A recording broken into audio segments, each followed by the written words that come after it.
السلام عليكم ورحمة الله. قناة كاتي وبيق والمطبخ ترحب بكم من جديد في فيديو جديد.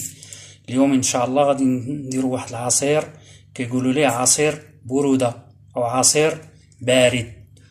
هذا العصير المكونات ديالو سهلة ومتوفرة في البيوت وحتى غير مكلفة. غنحتاجو واحد نصف لتر ديال الحليب، 250 غرام ديال سكر سنيدة، إطرو وربع ديال الماء البارد، وعندنا هنايا سنيدة الحامضة معلقة تكون بومبي عامرة مزيان، وهنايا عندنا الحامض المركز او كما تنقولوا الروح ديال الحامض، غنديرو حتى هو معلقة كبيرة.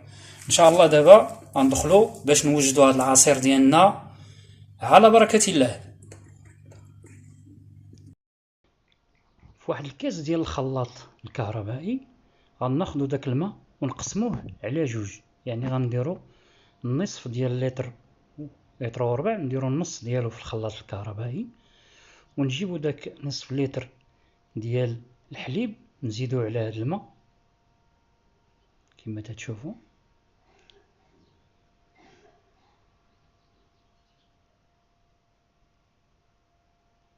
من بعد غادي نجيبو السنيدة ديالنا اللي قلنا المقادير ديالها في الاول ونوضعوها فوق هاد المكونين، ونجيبو السنيدة حامضة حتى هي. واحد الملاحظة، راه فاش غنضيفو السنيدة الحامضة فوق هاد المكونات غادي يبان لينا الحليب بحال تيخسر، هو راه ما خاسرش، راه غير تفاعل كيميائي تيوقع بين السنيدة حامضة والحليب. غنديرو واحد المعلقة كبيرة ديال مركز ديال السيترون، معلقة تكون شوية بومبي، ونوضعو الكاس ديالنا في الخلاط الكهربائي ونخلطو هادشي مزيان حتى تينسجم لينا، ومن بعد غادي نضيفو داك الماء اللي باقي لينا.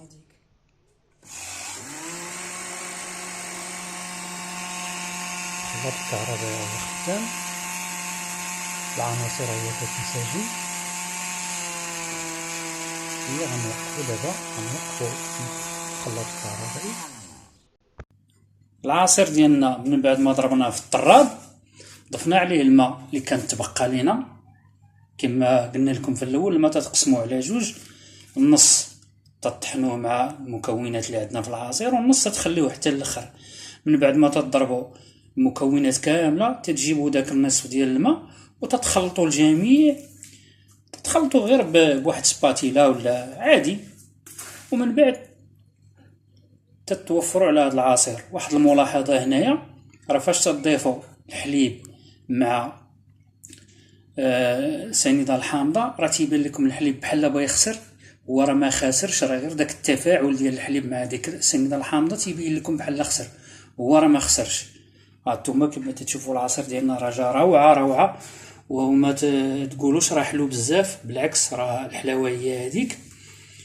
هذا العصير تيبغي يتقدم بارد، ما تيبغيش يتشرب سخون.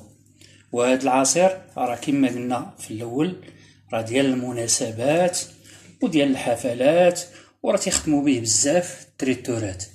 كنتمنى يعجبكم الفيديو ديال اليوم. الى اللقاء في وصفة جديدة مع قناة كاتي وبيق والمطبخ.